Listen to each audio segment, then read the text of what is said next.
بيبدأ فيلم النهاردة بمجموعة من الطلاب بيبقوا فرحانين جدا إنهم كبروا خلاص وهيدخلوا سنة 5 وبيستعدوا للمدرسة، وبتقابلهم المدرسة بتاعتهم وبتبقى فرحانة بيهم جدا. وبنروح بقى الفصل بتاعهم وبنشوف في الفصل سحلية وسحلفة موجودين في صندوق إزاز وبيقعدوا يتكلموا مع بعض على الطلاب وبيتريقوا عليهم. وفجأة بتيجي المدرسة بتاعتهم وبترحب بيهم وبتقول لهم أحب أعرفكم بحيوانات الفصل وهم ليوناردو وسكويرتل. فالطلاب بيقولوا لها إنهم مستحيل يلمسوهم لأنهم بياكلوا وبيعملوا بيبي وبيناموا في نفس المكان. فالمدرسة بتقول لهم إن هم لو بقوا مجتهدين السنة دي هتوديهم رحلة جميلة جدا وهيعجبهم المكان قوي. وطبعا والمدرسة بتتكلم بيبقى ليوناردو وسكويرتل بيتريقوا عليها. وبعد كده بنلاقي المدير عامل اجتماع لأولياء الأمور في المدرسة وبيقول لهم إن ميس سايلنس هتاخد أجازة شوية لحد ما تولد. فبيعترض أولياء الأمور والطلاب بتعرف وبيتفقوا كلهم إنهم لازم يعذبوا المدرسة الجديدة بأي طريقة. وبنرجع تاني الفصل وبنلاقي 2 من أولياء الأمور واقفين قدام صندوق ليوناردو وسكويرتل. فبيقول له ولي الأمر التاني إن ده نوع من أنواع السحالي وبتعيش 75 سنة وبيسيبوها وبيمشوا. فليوناردو بيرجع بالذاكرة بتاعته لورا وبيعرف إنه عايش من سنة 1949. فبيتصدم جدا وبيسأل سكويرتل وبيقول له هو أنا كده عندي كام سنة؟ فسكويرتل ما بيعرفش يحسب هو عنده كام سنة. وبنروح بقى للمس وهي بتشرح للطلاب وبيبقوا كلهم مش مركزين معاها عشان هتمشي خلاص. وبنشوف ليوناردو وهو قاعد في القفص وقاعد يعد على صابع هو كده عنده كام سنة. فبيبقى قاعد متأثر جدا وبيبقى عايز يسأل حيوانات سنة تانية هو عنده كام سنة. وطبعا هم مش بيشوفوا حيوانات سنة تانية دي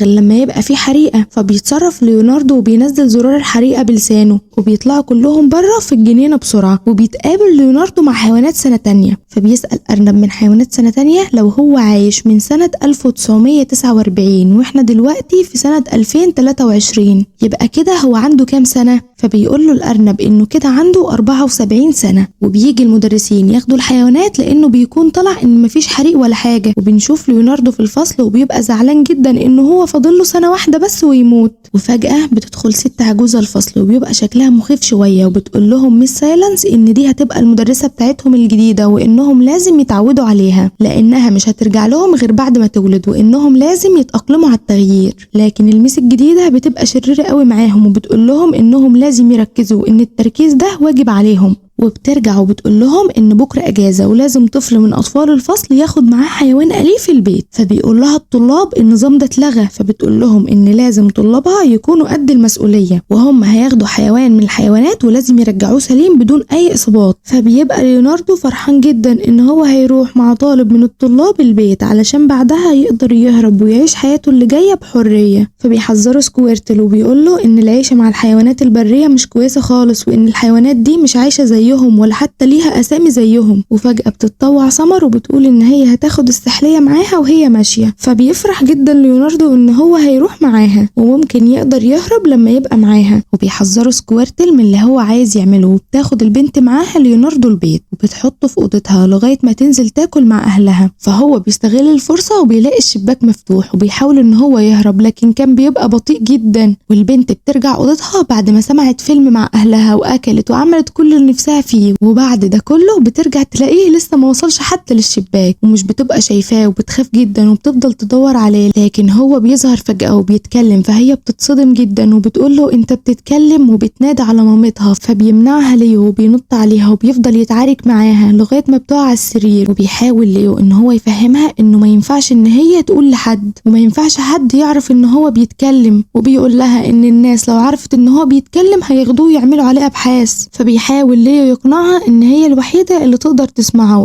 وبيقول لها ان هي لطيفة جدا. فبتسأله بتقول له ان هو بيقول لها انها لطيفة جدا عشان يسكتها ولا علشان هي لطيفة فعلا. فبتبدأ تتكلم كتير جدا وبيقول لها ليو ان هي رغاية. وبيقول لها ان هي لازم تدي لاصحابها فرصة ان هم يتكلموا معاها وهم هيحبوها. وبيفكرها تاني ان هي ما ينفعش تقول لحد ابدا انها عرفت ان هو بيتكلم. وبتقول له انها كده بقت صاحبته السرية وبيطلب منها انها تقول له يا ليو. وبنرجع تاني يوم المدرسة وبتبدأ الميس بتاعتهم الشريرة توزع عليهم كتب ضخمة قوي. بتقول لهم انها مش هتشرح على الكمبيوتر ده تاني وبتقول لهم مين اللي هياخد معاه حيوان في الأجازة، فبترد سمر وبتقول لها أنا اللي هاخد ليو تاني. فبتقول لها الميس تاني إيه اللي عاجبك في السحلية دي؟ وبيقول إيلاي إن هو اللي هياخد معاه السحلية وبياخد معاه ليو البيت. وبيبقى البيت بتاع إيلاي ممل جدا، وبيبقى فيه صاحب من أصحاب إيلاي في المدرسة جاي يلعب معاه، لكن هو بيمل جدا من القعدة وبيمشي. وبنروح بقى لليو وهو بيحاول يهرب من بيت إيلاي، وهو ماشي على الأرض بتخبط فيه المكنسة الكهربائية وديله بيدخل فيها ومش بيقدر يتخلص منها، لكن بيجي الكلب بتاع إيلاي وبينقذ ليو من المكنسة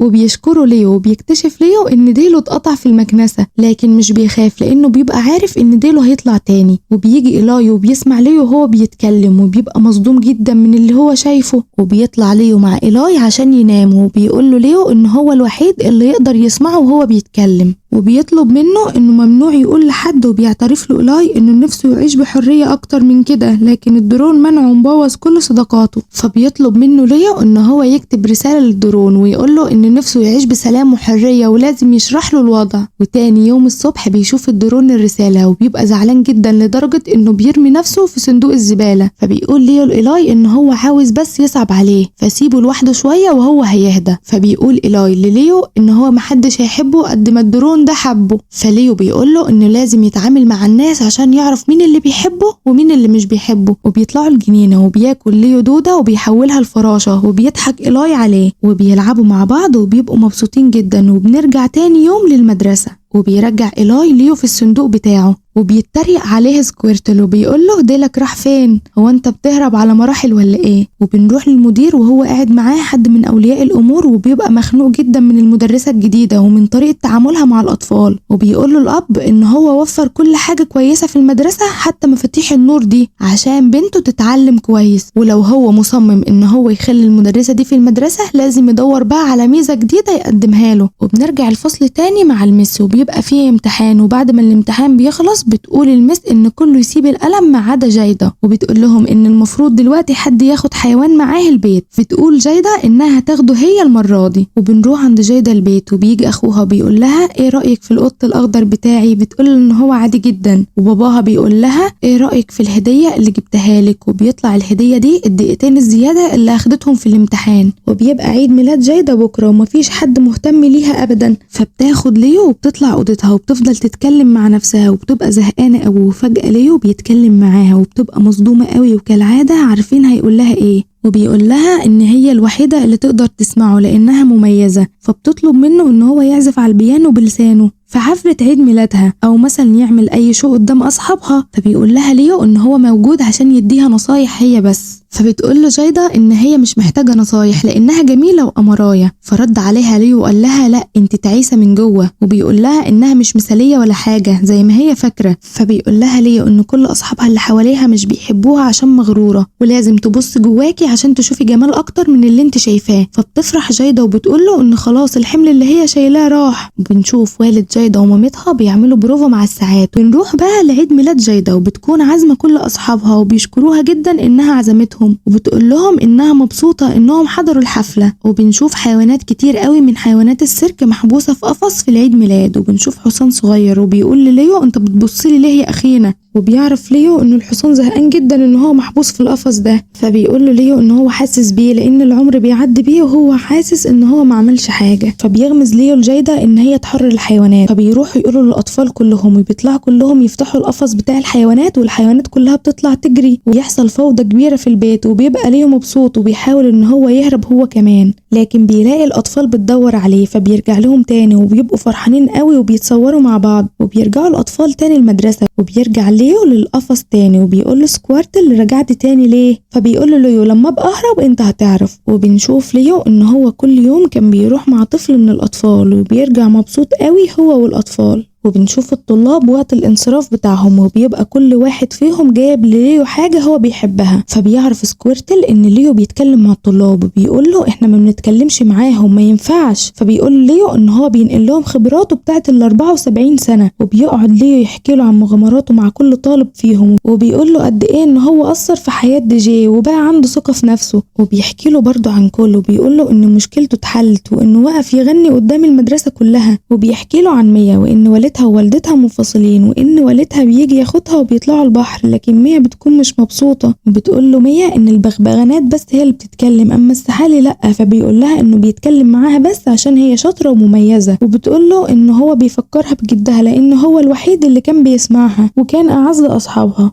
فبيقول لها ليو ان هو هيغني لها لغاية ما تنام، وبتروح تنام على السرير وبيفضل يغني لها ويقول لها كلام يشجعها لغاية ميا ما بتنام. وفجأة بتصحى ميا وبتخض ليو وبيقعدوا يضحكوا مع بعض. وبنرجع تاني يوم لليو وصاحبه في المدرسة وهو بيحكي له عن ميا وانه ما قدرش يساعدها، فبيعترض سكويرتل وبيقول له ليو ان اللي متأكد منه ان الاطفال دي هتفتكره لما يموت. وبنرجع تاني يوم للفصل وبيخلص الاسبوع الدراسي وبتقول المس للاطفال مين اللي هياخد حيوان معاه النهارده، فبيقول انطوني ان البورس ده دوره ان هو يروح معاه النهارده، وبيخاف ليو جدا لان انطوني طفل مشاغب، وبياخد انطوني ليو معاه. وبنشوف ان سكويرتل استخبى مع ليو عشان يحميه من انطوني. وبنروح بقى بيت انطوني وبيبقى قاعد يتفرج على التليفون، وفجأة بيحاول سكويرتل انه يتكلم معاه، فبيتخض انطوني جدا وبيحاول سكويرتل انه يتكلم مع انطوني ويدي نصايح زي ليو وبيفهمه انه مختلف وذكي ومش مشاغب، لكن بيفشل انه يحل مشكلته. وبيستنى ليو انطوني لما بيجي ينام وبيروح يتكلم معاه وبيقول له انه بيعيش احسن سنين حياته ولازم يعيش الايام دي سعيد، وان هو طفل كويس وبيقدر ان هو يحل له مشكلته ويخليه مبسوط. وبنروح تاني يوم للمدرسة والمدرسة بتقول لهم انهم اخدوا ليو كتير قوي وفي الدور اللي جاي على سكويرتل، فبيعترض الطلاب وبيقولوا ان ليو احلى، فبيزعل سكويرتل وبتقول لهم المس انهم لو عايزين ياخدوا ليو لازم ينجحوا ويتفوقوا في المسابقة الثقافية. وطبعا سكويرتل بيبقى حزين وبيقول لليو اللي قدرت تعمله قبل ما تموت انك تخلي الاطفال تكرهني. وبنشوف الطلاب بيذاكروا باجتهاد قوي عشان المسابقة، وبنشوف المدير مع الطلاب والمدرسة بتاعتهم وبيشكر المدرسة جدا على مجهودها مع الطلاب لانهم بقوا متفوقين، وطبعا هو ما يعرفش ان سبب التفوق ده هو ليو. وبنروح بقى لليو وسكويرتل وليو بيبقى قاعد يتكلم مع الطلاب كلهم في وقت واحد، فبيقرر سكويرتل انه لازم يصوروا ويفضحوا قدام الطلاب. وبيروح الطلاب لليو وبيعاتبوه وبتدخل عليهم المس وبتعرف ان ليو بيتكلم، واول ما بيمشي الطلاب بتاخد ليو معاها البيت وبتقعد تتكلم معاه وبتقول له انها كرست حياتها كلها للتدريس وفي الاخر بقت مدرسة احتياطية. فبيتكلم معاها ليو وبيقول لها انها مش لازم تحقق اللي هي عايزاه وانها ممكن تحقق حاجة افضل، وبيقول لها ان هو واثق في قدراتها وان هي والاولاد هياخدوا المركز الاول بكرة وان هي فعلا مميزة. وبنروح تاني يوم المدرسة وبنشوف الطلاب وهم بيستعدوا للمسابقة وبتدخل عليهم المدرسة وبتبقى لطيفة معاهم جدا. وبنشوف ان ليو قاعد في جيب المدرسة وبيبدأ الطلاب يستعرضوا الشخصيات التاريخية اللي بيشرحوها وبيبقوا هايلين جدا وبيكسبوا المسابقة، والمس بتاعتهم بتكسب لقب المدرسة المثالية وبتبقى اول مدرسة احتياطية تكسب اللقب ده. وكله بيبدأ يتكلم مع المدرسة ويشكرها ويمدح فيها، وفجأة بتمشي المدرسة بسرعة وبتاخد ليو في العربية معاها وبتوقف العربية في حديقة ايفرجليدز وبترمي ليو فيها، وليو بيسألها على الولاد فبتضحك عليه وبتقول له ان الولاد خسروا بسببه وبتسيبه في الحديقة وبتمشي. وبنروح الفصل تاني يوم وبنشوف الطلاب زعلانين ان ليو مش موجود، وبتكذب عليهم المدرسة وبتقول لهم ان ليو ساب لكم جواب وبتقول لهم ان هو اللي مشي من نفسه عشان يعيش حياته، وبتكذب عليهم وبتقول لهم ان هو طلب منهم انهم يقولوا ان المدرسة هي اللي ليها الفضل عليهم. وبنروح تاني يوم وبنلاقي الطلاب رايحين رحلة وبيبقوا زعلانين وبيسألوا يا ترى ليو عامل ايه دلوقتي. وبنروح الغابة وبنلاقي ليو مرعوب جدا من الحيوانات. وبنروح المدرسة تاني بقى وبنشوف سكويرتل وهو بيتواصل مع الدرون وبيقول له ان هو عايزه ضروري، وبيجي الدرون بسرعة وبياخد سكويرتل وبيجروا ورا الاتوبيس بتاع الاطفال. وبنشوف الدرون وهو داخل الاتوبيس وسكويرتل بيقول للاطفال ان المس هي اللي اخدته من الحوض بتاعنا وخوفتني عشان ما اتكلمش، فبيتكلم معاهم سكويرتل وبيقول لهم ان ليو هو اللي ساعدهم عشان يوصلهم للي هو فيه ده في اخر ايامه لانه فاضل له شويه صغيرين ويكمل 75 سنه ويموت. فبيتصدم الاطفال وبيضغطوا على المس عشان تعترف، وفعلا بتقول لهم ان هي اللي اخدته لمكان بعيد عشان كانت عاوزاهم يشكروها هي. فبتحس المس بالذنب وبتروح للسواق عشان يوديهم الحديقه بدل الملاهي، لكن بيرفض. فبتعمل المس خطه مع الاطفال عشان يقدروا يروحوا الغابه. وبنروح تاني بقى ليو في الغابه وبيقابل الحصان والحيوانات اللي كان هربها وهو في حفله العيد ميلاد، وبيتكلموا معاه وبيقولوا له ان المكان هنا هيعجبه قوي، لكن ليو بيقول لهم ان الاطفال وحشوه.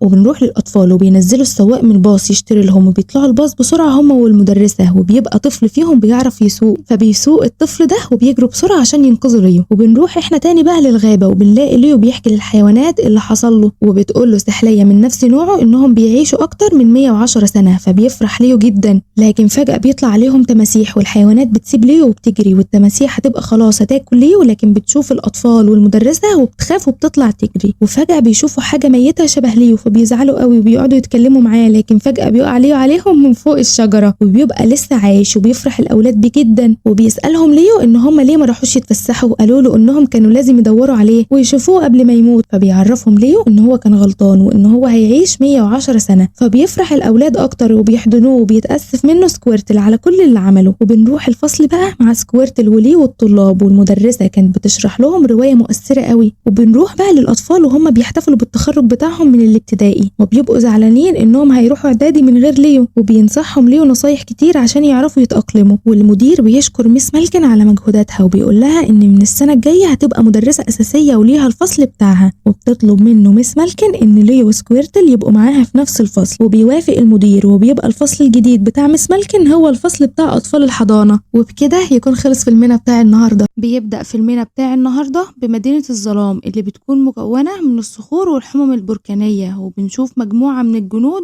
خارجين من المدينة، وبيظهر ساحر وبيقدم لهم الملك باوزر حاكم مملكة الظلام. وبيمشي الملك باوزر بين الجنود وبيقول لهم لو الباب اللي قدامهم ده ما اتفتحش هتحصل مصيبة كبيرة. وبنعرف ان الباب ده هو باب مدينة الجليد، وفجأة الباب بيتفتح وبيظهر ملك مدينة الجليد وبيبقى بطريق ومعاه الجنود بتوعه، وبيهجموا على مدينة الظلام لكن مش بيقدروا يعملوا حاجة، وبيهجموا على الملك باوزر وجنوده بكرات التلج، لكن كرات التلج ما بتأثرش في باوزر خالص وبيضحك على مملكة الجليد. وفجأة بيعمل الساحر سحر وبيهاجم بيه جنود مملكة الجليد، وبيطلع باوزر نار من بقه وبيسيح بيه مملكة الجليد كلها، وبيطلع على سلم من قوالب التلج وبيضرب صندوق وبيطلع منه نجمة سحرية، وبيبقى مبسوط جدا لأنه بعد كده محدش هيقدر يوقفه. وبنروح بقى لعالم البشر اللي بيبقى موجود فيه ماريو واخوه لويجي اللي بيشتغلوا سباكين، وبيفرحوا جدا لما بيتفرجوا على نفسهم في التلفزيون. وماريو بيقول للويجي انه مبسوط انه صرف تحويشة عمره على الاعلان ده. وبيظهر الاسطى سبايك وبيفضل يتريق على ماريو ولويجي، وبيبدأ ان هو يتريق كمان على لويجي اكتر. فماريو بيقول له لو جبت سيرة اخويا على لسانك هتندم ندم عمرك. فبيقول له سبايك انه هيفضل فاشل طول عمره، وبيسيبهم وبيمشي. وفجأة بيرن الموبايل بتاعهم وبيبقوا فرحانين جدا ان خلاص جالهم زبون جديد، وبيروحوا جري يركبوا العربية لكن بيلاقوا العربية بتاعتهم مش راضية تشتغل. فبيروحوا للزبون الجديد ماشي. وبنشوف ان ماريو ماهر جدا في تخطي الحواجز على عكس لويجي، وان لويجي معتمد على ماريو في كل حاجة. وبيبقوا مستمتعين جدا وهم بيجروا رايحين للزبون. واخيرا بيوصلوا البيت وبيطلعوا مع اصحاب البيت للحمام. وهم ماشيين لويجي بيدوس على العظمة بتاعت الكلب وبيكسرها، فالكلب بيتضايق جدا. بس بيجي ماريو وبيلحق لويجي وبياخده معاه علشان يعملوا الشغل بتاعهم. واخيرا بيخلصوا لكن الكلب بيدخل عليهم وبيبقى متعصب جدا وبيهجم عليهم وبيخبط في الحوض وبيفضل يهاجم في ماريو، وماريو بيقدر ان هو يهرب منه وبيحبسه في غرفة الشاور. لكن فجأة بنشوف ان مواسير الحوض انفجرت وكمان معظم انابيب الحمام وبتبوظ كلها وبتسرب مية. فبيحاول ماريو ولويجي ان هم يسيطروا على الوضع بسرعة، وبسبب التسريب بتاع المية ده غرفة الشاور اللي كان الكلب محبوس فيها بقت مليانة بالمية. فالكلب بيستغل الفرصة وبينط من غرفة الشاور من فوق لكن بيطلع من الشباك. وعلى اخر لحظة بينقذوا ماريو ولويجي، وفجأة بيدخل عليهم اصحاب البيت وبيبقوا متضايقين جدا ومصدومين من اللي هم شايفينه. وبنروح بقى لماريو ولويجي بعد ما رجعوا بيتهم وبيتعشوا مع عيلتهم، وكل الموجودين بيتريقوا عليهم على عكس مامتهم اللي بتبقى فخورة جدا باولادها. وبيسأل ماريو باباه على رأيه في الاعلان، فبيقول له ان هي فكرة فاشلة جدا. فبيتأثر ماريو من الكلام وبيدخل الأوضة بتاعته، لكن لويجي بيدخل وراه وبيواسيه. وهم قاعدين مع بعض بيسمعوا خبر في التلفزيون ان انبوب المية الرئيسي بتاع المدينة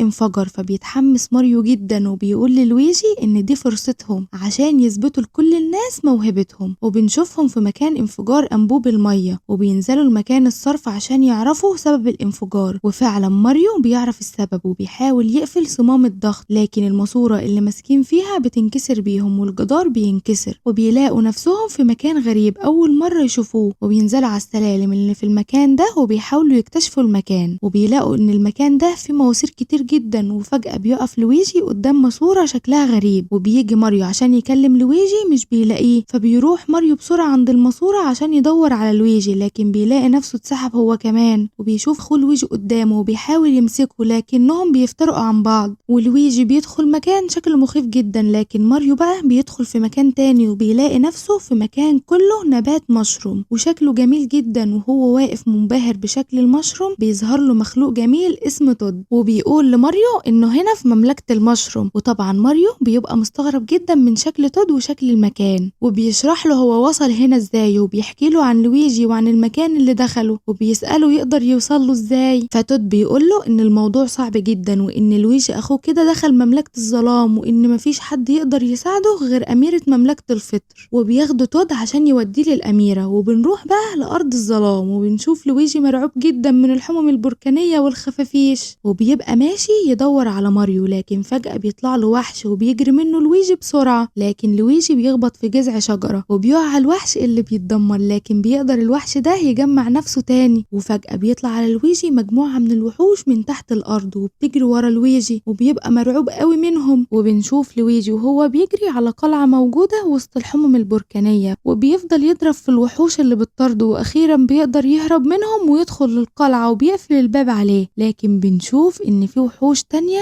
ظهرت ورا لويجي. وبنروح بقى لماريو اللي بيبقى مع تود بعد ما وصلوا لمدينة الفطر عشان يشوفوا الملكة، وبيبقى ماريو مستغرب جدا من المدينة ومن طريقة المشي والتنقل بتاعتهم، ورغم كل ده بيفضل ماشي ورا تود اللي بيبقى تعبه جدا لأنه بيبقى ماشي بسرعة. فجأة بيدخلوا في أنابيب وبتسحبهم وبتوديهم للقلعة، لكن الحراس بتوع القلعة بتمنعهم إنهم يدخلوا للأميرة. فتود بيحاول إن هو يشتت الحراس وبيعمل لهم أكل، فبيدخل ماريو بسرعة للقلعة. وبنشوف بقى إن في اجتماع للمجلس المسؤول عن حماية مدينة المشروم، وبيبقوا بيتكلموا وبيقولوا إن باوزر بقى معاه النجم الخارق وإنه هيدمر المدينة بتاعتهم. فبيخاف كل الموجودين، لكن فجأة بتظهر الأميرة وبتقول لهم إن هي هتقدر تنقذهم، وهتحاول كمان إن هي تقنع جيش الملك كونغ إن هم يتحدوا مع بعض ويحاربوا باوزر. وبتسيب الاجتماع وبتمشي، لكن فجأة بيظهر ماريو وبيشوف الأميرة وبيبقى منبهر بجمالها. الأميرة بتفرح جدا إن ماريو بشري زيها، وبتستغرب وبتسأله إيه المكان اللي وصلك لهنا. فبيحكي لها ماريو كل حاجة وبيقول لها إنه محتاج مساعدتها عشان ينقذ أخوه لويجي. فبتبقى الأميرة زعلانة وبتقول له إنها بس مسألة وقت وهيقبض باوزر على أخوه، وبتعرفه إن هي هتطلب المساعدة من جيش الملك كونغ وهتحارب باوزر. فماريو بيطلب منها إن هو يروح معاها، فبتقول له الأميرة إنها موافقة، لكن بشرط إن هو لازم يجتاز الاختبار اللي هي هتديهوله ده. وبيروحوا يقفوا في بلكونة وبتتحرك بيهم البلكونة وسط المية، وبنشوف صندوق كبير اللي بيتفكك على مراحل صعبة أي حد إن هو يجتازها. وبتقول الأميرة لماريو إن هو لو عايز يجي معاها لازم يوصل للعلم. وبتجري الأميرة وبتنطلق وبتقدر إن هي تجتاز كل المراحل رغم إنها كانت صعبة جدا وخطرة، وبتقدر أخيرا إن هي توصل للعلم. فبينبهر ماريو جدا من الأميرة، وبتخبط الأميرة صندوق وبيخرج من الصندوق ده فطر الماريو وبتأكله له غصب عنه. فحجم ماريو بيكبر وبيبقى منبهر جدا بنفسه، وبينطلق ماريو علشان يجتاز المراحل الصعبة دي. وبينط ماريو بيقع في المية وبيتسحب جوه انبوب، وبيروح تاني للأميرة في البلكونة وبيكون حجمه رجع صغير تاني. فالأميرة بتديله فطر وبتعرفه ان هو كل ما يتخبط قدرة الفطر دي هتروح، لكن ماريو بيبقى عنده إصرار وبيجي تاني يوم وبيقرر ان هو هيكمل، وبيقدر ان هو يتخطى النبات والفطر والحواجز وبيقدر يتخطى الصواريخ. لكن فجأة قبل ما يوصل للعلم بتظهر نبتة وبتاكله، لكن الأميرة بتواسيه وبتقوله انه شجاع جدا وهي فخورة بيه، وبتقوله انه صعب اي حد يجتاز الاختبار ده وانه يقدر يروح معاها لمملكة الظلام. وبنروح لمملكة الظلام تاني وبنشوف باوزر مع الجيش بتاعه وهم بيرقصوا فرحانين، وبيقول باوزر انه اخيرا النجم الخارق بقى معاه وبكده بقى يبقى اقوى حد في العالم. وبيقول لهم بقى انهم خلاص هيروحوا مملكة الفطر عشان يتجوز الاميرة بتاعتهم. فبيتصدم جنود باوزر وبيقولوا له ان الاميرة بتكرهه، فباوزر بيقول لهم ان هو هيقدم لها النجم الخارق لو اتجوزته، اما بقى لو رفضت الجواز منه فهو هيدمر لها المدينة بتاعتها دي كلها.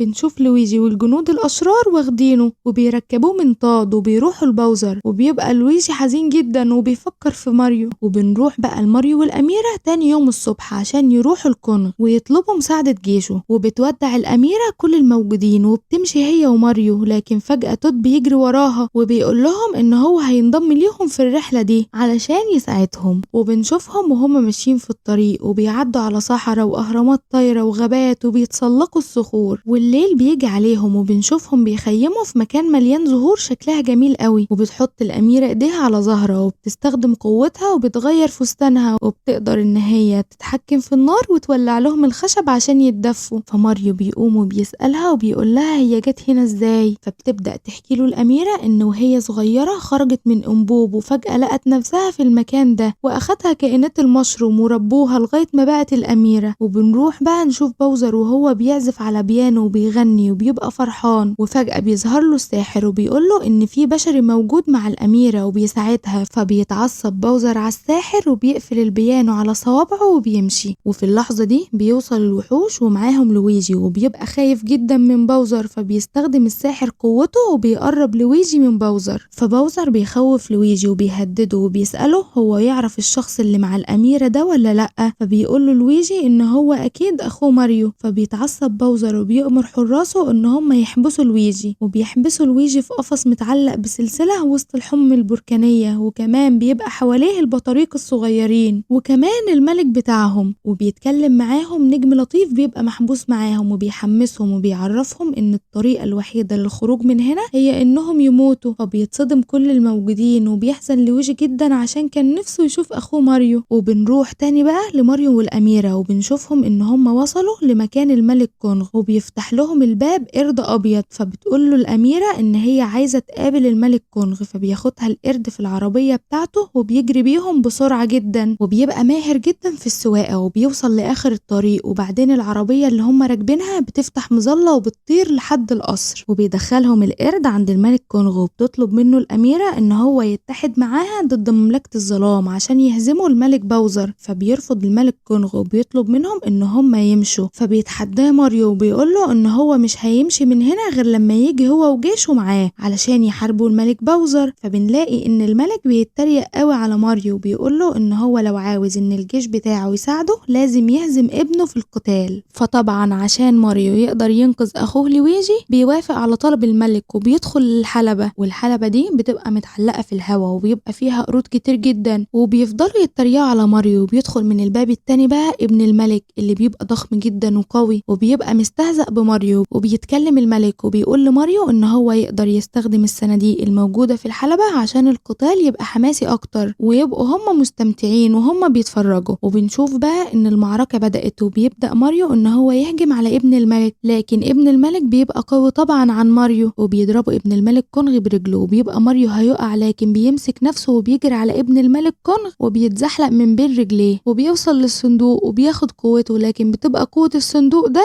ان يبقى اصغر من حجمه. وبيمسكوا ابن الملك وبيستهزأ بيه جدا وبيضربه بصباعه وبيخبط ماريو في الحيطة، وبعدين ماريو بيرجع لطبيعته تاني وبيجي ابن الملك كونغ يهجم على ماريو، لكن ماريو بيتفاداه وبيجري يتسلق حبل وبيلمس صندوق علشان ياخد قوته، والصندوق ده بيطلع زهرة لكن ابن الملك بيطفيها. وبنشوفه بيضرب في ماريو جامد قوي لكن ماريو بيستحمل كل ده وبيرفض انه يستسلم خالص. فبيتعصب ابن الملك وبيضرب ماريو، من قوة الضربة دي بيطير ماريو لفوق في السماء. وفجأة بيبص ماريو للأميرة فبتشاور له على صندوق، فبيمسك ماريو في الصندوق وبياخد قوته وبيتحول لسونيك وبيبقى سريع جدا. فبيمسك ابن الملك برميل وبيرميه على ماريو، لكن ماريو بيمسك البرميل وبيضربه في ابن الملك وبيطير جامد في السماء وبينقض على ابن الملك كونغ وبيكسر بيه كل الحواجز وبيقدر ان هو ينتصر عليه. وكل الموجودين بيبقوا منبهرين جدا بقوة ماريو وبيحيوه، وبتبقى الأميرة مبسوطة من ماريو قوي وفخورة بيه لأن بكده الملك هيساعدهم ان هم يهزموا جيش باوزر. وبيجي الملك وبيقول للأميرة انهم لازم يوصلوا لمدينة المشروم الأول قبل ما باوزر يوصل لها، وهو عارف طريق مختصر وهيروحوا منه كلهم. وبيروحوا للمكان اللي بيصنعوا فيه عربيات القتال. بيبدأ ماريو والأميرة وكمان تود يصنعوا العربيات بتاعتهم، وكل واحد بيختار الحاجة اللي هو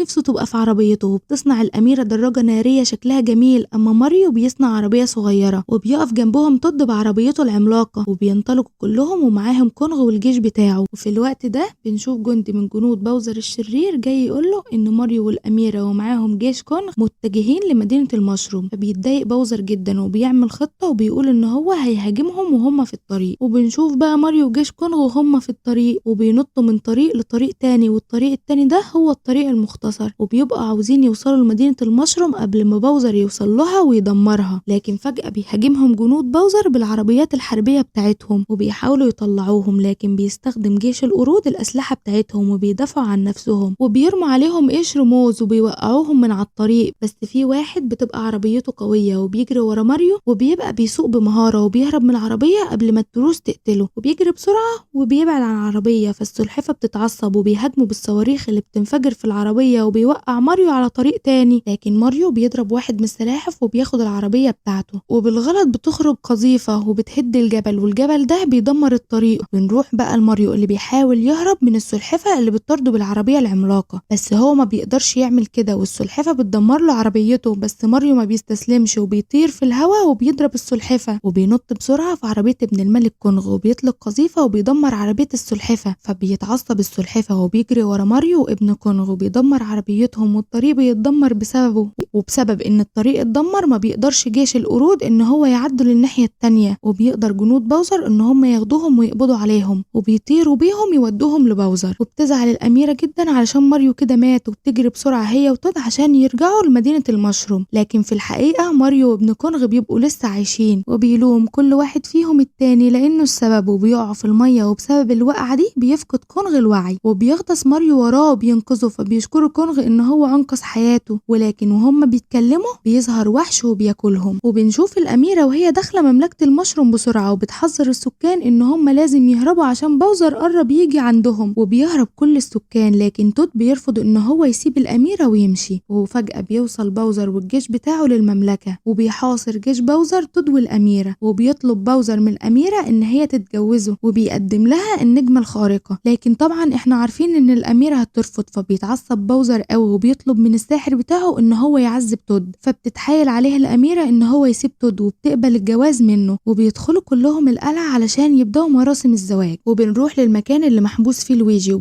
وفجأة بيدخل عليهم جيش القرود وبيقول لهم النجم اهلا انتم اللحوم الجديدة للبركان. فبيتعصب ملك البطاريق من كلام النجم وبيقول له انه لازم يسكت، وبيظهر فجأة الساحر بتاع الملك وبيقول لهم ان هم كلهم هيموتوا لما الملك يتجوز الأميرة. وبنروح بقى لبطن الوحش اللي اكل ماريو ابن الملك كونغ، وبيبقى كل واحد فيهم بيلوم التاني على اللي حصل ده، لكن بيجيلهم فكرة وبيقرروا ان هم هيطلعوا من بطن الوحش بالصاروخ بتاع العربية اللي الوحش اكلها هي كمان. وفعلا بنشوفهم وهم خارجين من بطن الوحش وخلاص اتحرروا. وبنروح بقى لقلعة الظلام وبيكون ميعاد زفاف الأميرة وباوزر، وبنشوف المعازيم وهم جايبين الهدايا للأميرة وباوزر، وبيدخل تود على الأميرة وبيديها بوكيه من الورد، وبتطلع الأميرة تروح لباوزر لكن بتتصدم ان هو هيضحي بملوك القرود والويجي وكل الناس المحبوسة دي كلها بعد ما يتجوزوا. فبتطلع زهرة من الزهور اللي في ايديها وبتستخدم قوتها، لكن باوزر ما بيعجبوش اللي حصل وبيهاجم الأميرة، بس الأميرة بتستخدم قوتها وبتجمد باوزر وكمان بتجمد الترس اللي كان خلاص هينزل ملك القرود والويجي في الحمم البركانية. والأميرة بتستخدم قوتها وبتهاجم الأشرار اللي موجودين في الحفلة. وبنشوف بقى ماريو وكونغ وهم جايين على الصاروخ بتاعهم وبيبقوا خلاص قربوا يوصلوا للقلعة، لكن السلاحف بتضرب عليهم صواريخ وبتهاجمهم، وللأسف بيقع ابن الملك كونغ وماريو على الأرض، وبيبقى المكان اللي وقعوا فيه مكان كله صناديق، فبيجروا بسرعة وبياخدوا قوة الصناديق دي وبيهاجموا بيها جيش باوزر وبيضربوهم، لكن بيخبطوا في سلحفة بتفقدهم قوتهم، لكن ماريو بيجري وبياخد قوة صندوق تاني وبيتحول لراكون طائر وبيرجع يهاجم أتباع باوزر هو وابن الملك كونغ. وبنروح بقى للأميرة اللي بتبقى بتهاجم وبتحارب في السلاحف وبتولع رمح وبتضربه على واحد بيبقى شبه القنبلة، وفي اللحظة دي بترمي الرمح وبتفك الجليد من على الترس، وكمان الوحش اللي على شكل قنبلة بينفجر، فبتفقد الأميرة قوتها وبيبدأ الترس ينزل بالويجي وكل الناس المحبوسة في الحمم، وبيبدأ القفص اللي فيه لويجي ينزل في الحمم البركانية ويتاكل، لكن فجأة بيجي ابن الملك كونغ وبيرفع الترس، وهو بيرفعهم لفوق بيقع لويجي في الحمم البركانية، لكن بيجي أخوه ماريو وبينقذه، وبيبقى لويجي فرحان جدا إنه شاف خلاص ماريو. وفي اللحظة دي بيتعصب باوزر جدا لما بيشوف الأميرة واقفة مع ماريو وبيدوب الجليد من عليه وبيطلب من أتباعه إن هم يدمروا مدينة المشروم، وفعلا جنود باوزر بيطلقوا صاروخ عملاق جدا ناحية مدينة المشروم، فبينطلق ماريو عشان ينقذ المدينة وبيحاول يوقف الصاروخ بأي طريقة لكن ما بيعرفش، فبيخبط الصاروخ بديله في عينه، فبيتعصب الصاروخ جدا وبيجري ورا ماريو، فبيجري ماريو بسرعة وهو بيجري بيشوف الأنبوب اللي هو كان دخل منه، بيجري في اتجاه الأنبوب وبيخلي الصاروخ يدخل في الأنبوب ده، وبعد ما الصاروخ بيدخل في الأنبوب بيطلع الأنبوب ضوء غريب جدا وبيرجع ماريو لطبيعته، والضوء ده بيسحب كل الكائنات الموجودة وماريو والويجي لعالم البشر، وبينصدموا كل البشر لما بيشوفوا مملكة الظلام، وفجأة ماريو بيهاجموا بيضرب بوزر ماريو بداله، فبيدخله جوه محل وبيدمره، وما بيبقاش ماريو قادر ان هو يتحرك خالص من التعب. فبتقوم الأميرة وبتحاول ان هي تحارب بوزر، وطبعا بيبقى بوزر اقوى منها ومش بيأثر فيه اي حاجة، لكن ماريو بيحاول ان هو يتغلب عن وجعه وبيبقى قوي جدا وعنده اصرار، وبيقرر ان هو هيقوم خلاص وهيهاجمه بنفسه. وبيطلع لبوزر، واول ما بوزر بيشوفه بيتعصب جدا، فبتستغل الأميرة ان بوزر زهقان، فبترمي صدفة على النجمة وبتوصلها عند ماريو. فبيطلع ماريو يجري عشان يلحق النجمة، لكن بوزر بيجري وراه وبيطلع نار من بقه وبيبقى عاوز يحرق ماريو. لكن فجأة بيظهر لويجي وبينقذ ماريو وبيقوله ان هم طالما مع بعض هيقدروا يعدوا كل حاجة، وكل ما بوزر يجي يهاجمهم ما بيتأثروش ولا بيحصل لهم حاجة. فبيتعصب بوزر جدا وبيأمر الجيش بتاعه ان هم يدمروا ماريو ولويجي، لكن ما بيقدروش يعملوا لهم حاجة وبيدمرهم ماريو ولويجي. وبيضرب أتباع بوزر، وبيفضل ماريو ولويجي يضربوا في جيش بوزر، وبيبقى باباهم ومامتهم منبهرين بهم جدا. تحت لويجي وماريو وبيهاجموا بوزر اللي بيبقى ضعيف جدا ومش قادر على لويجي ولا ماريو. وبعد ما ماريو ولويجي بيهزموا بوزر بنروح للأميرة وبتأكل بوزر فطر وبيتخلي حجمه صغير جدا، وبياخدوه وبيحبسوه في برطمان. والأميرة بتشكر ماريو ولويجي على شجاعتهم، وبيجي باباهم ومامتهم وبيبقوا فخورين بهم جدا، وأهل المدينة كلهم بيحييهم وبيبقوا فرحانين بيهم. بيبدأ فيلم النهاردة بصقر بيجي وبيطير من فوق سور الصين العظيم، وبنلاقي فيه خطاطيف بتترمي على الحارس اللي موجود على السور عشان يقتحموه. فالحارس بيحاول يمسك النار عشان يعرف باقي أصحابه إن في حاجة مش مظبوطة وإن فيه هجوم. والملك بيصحى وبيظهر شانيو قائد الأعداء عشان يشكر الحارس إنه عرفهم إن فيه هجوم. وبنروح للملك وبنعرف منه إنه كان عارف إن شانيو قائد الأعداء عدى الحدود، وهنا بيقرر الملك إنه يجمع من كل عيلة راجل علشان يحاربوا معاه. وبعد كده بننتقل لمولان وبنشوفها وهي بتكتب العادات والتقاليد اللي مامتها قالت لها عليها عشان تروح للخطبة عشان تجيب لها عريس. وباباها كان قاعد وبيدعي عشان الخطبة توافق وتجيب لمولان عريس. وبنروح بقى للجدة وهي بتطمن مامتها وبتقول لها إن مولان بنت جميلة وهتلاقي عريس كويس، وإنها هتبعت معاها صرصار الحظ عشان يجيب لها عريس. وبعدها بتلاقي مامة مولان إن مولان جاية على حصان ومطربة وشكلها مش كويس خالص، فبتوديها عند واحدة تلبسها كويس وتحط لها ميك اب وشكلها بيبقى جميل جدا. وبنروح لمولان أول ما وصلت عند بيت الخطبة ومعاها 4 بنات كمان، وبتدخل الخطبة مولان وبتقول لها إنها تصب الشاي ليها. فبتيجي الخطبة تشرب الشاي فبتمنعها مولان وبتقول لها إن الشاي فيه صرصار. فبتتخض الخطبة وبتقع على النار، وبتخرج الخطبة بسرعة من المكان عشان حد يساعدها. فبتروح مولان وبتوقع الشاي عليها غصب عنها، فبتتعصب الخطبة جدا وبتقول لها ان عمرها ما هتلاقي عريس وهتجيب العار لأهلها. فبترجع مولان البيت زعلانة، وبيقعد والدها معاها وبيهديها وبيقول لها انها جميلة وان الوردة اللي بتتفتح متأخر بتكون احلى وردة.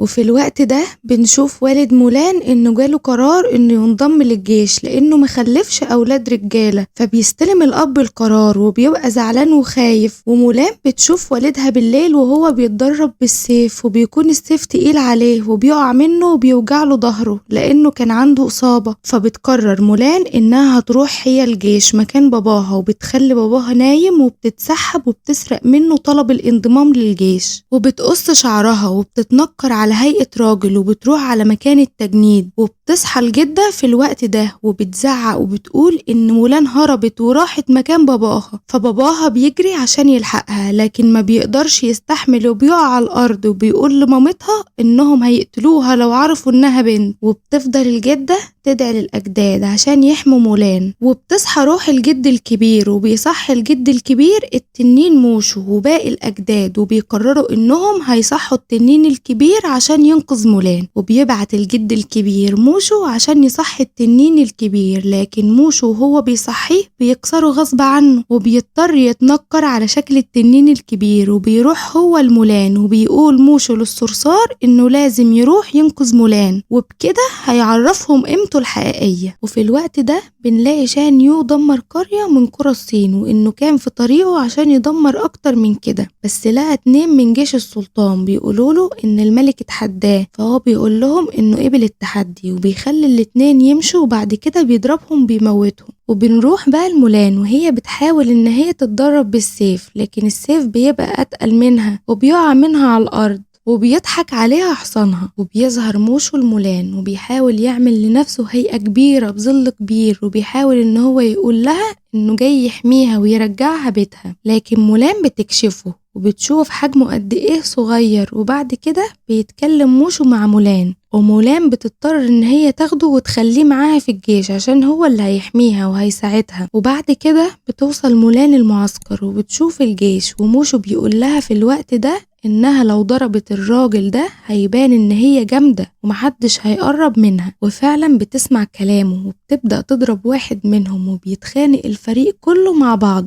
وبنروح بقى للجنرال وشيفو، هما بيخططوا للهجوم وبيقولوا انهم هيحاربوا في ممر كينج شاو، وامروا ابن الملك ان هو اللي هيدرب الجيش اللي هينضم ليهم في الحرب. وبيخرج تشان للجنود وبيلاقيهم بيتخانقوا، وبيوقف الخناقة دي وبيعرفوه ان مولان هي السبب. وبينادي المولان وقتها وبتقوله ان اسمها بين. تاني يوم الصبح بتصحى مولان وبتلبس وبتطلع تنضم للجيش اللي في المعسكر، وبيحاول بقى تشان ان هو يدربهم لكن بيفشلوا، واكتر حد بيفشل فيهم هو مولان. وتشان كان عايز يبعدها عن الحرب، لكن مولان بتثبت نفسها وبتنجح وانتصرت في التحدي، وبدأ يدرب باقي الفريق اللي اجتهد فعلا وكان قوي. وبعد كده بننتقل لشان يو اللي بيقول ان احنا لازم نروح نهجم من عند ممر الملك، لأن كده يقدر يتحكم في البلد أسرع. وبعدها بنروح لمولان وبنشوف إن هي سمعت شيفو وهو بيزعق لشان وبيقوله إن الفريق لسه ضعيف، فمولان بتحاول إن هي تخفف عنه. وبعدها بيدخل موشو غرفة شيفو وبيكتب ورقة باسم الملك وإن هو محتاج إن الجيش يروح له، وبيتنكر موشو في هيئة جندي وبيسلم شيفو الرسالة. والجنود بتبدأ إن هم يمشوا على الممر اللي هيودي لشان يو عشان يبدأوا الحرب معاه. وبدأوا الجنود يحكوا لبعضهم على مواصفات فتاة أحلامهم، وتقريبا الكل كان بيبص على مواصفات الشكل والجمال الخارجي. ولما وصلوا للممر شافوا إن شان يو دمر الممر وكل حاجة فيه. وهنا تشان بيقول لهم انهم ملهمش حجة وانهم لازم ينتصروا عليه. وهم ماشيين في الطريق بيتولع صاروخ بالغلط، وبيشوفهم شان يو وبيعرف يحدد مكانهم وبيضرب عليهم. وبيحاول الجيش ان هو يضرب عليهم لكن مش بيعرف يموتهم لان كان عددهم كبير جدا. وفي وسط الحرب بتحاول تلاقي مولان طريقة ان هي تخلص على شان يو،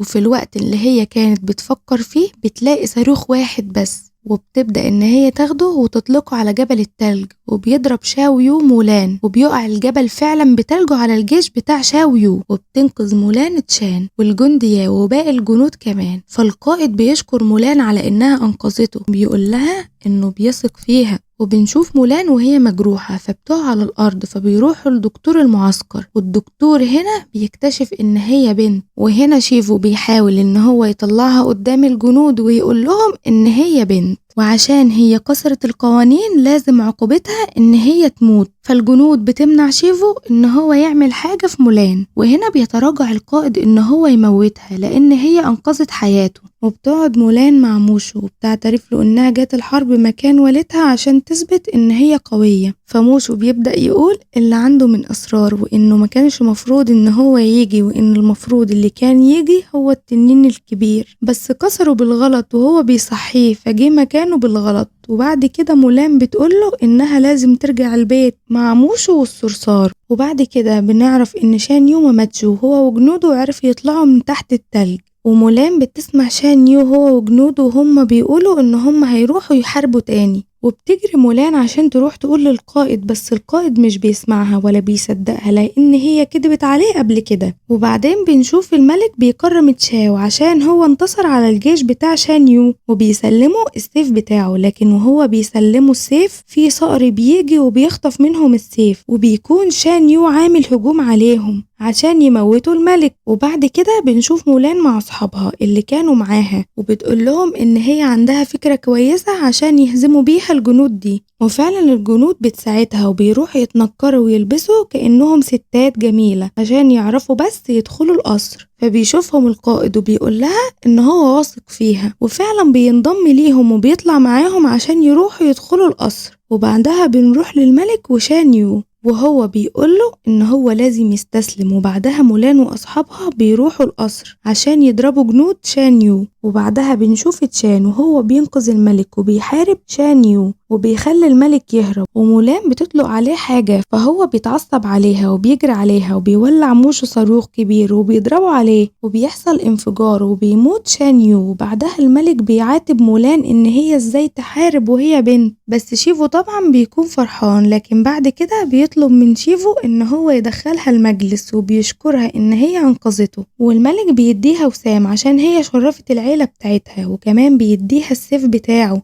وبتمشي مولان وهي زعلانة إن هي هتبعد عن تشان، فالملك بيقوله إن هو يروح وراها ويتجوزها. وبترجع مولان لباباها وبتديله الوسام اللي هي أخدته والسيف، وباباها بيفرح بيها قوي عشان هي شرفت العيلة وأنقذت الصين كلها. وبعدها بتلاقي القائد جالها وبتعزمه على عشاء، وبعد كده العيلة كلها بتفرح والأجداد بيحتفلوا بمولان. وبكده يكون خلص فيلمنا بتاع النهاردة. لو عجبك الفيلم ما تنساش تدوس اللايك بتاعك الجميل وتعمل اشتراك في القناة وتقول لنا رأيك في الكومنتات، وما تنساش برضو تقول لنا الفيلم الجاي عايزه يكون ايه.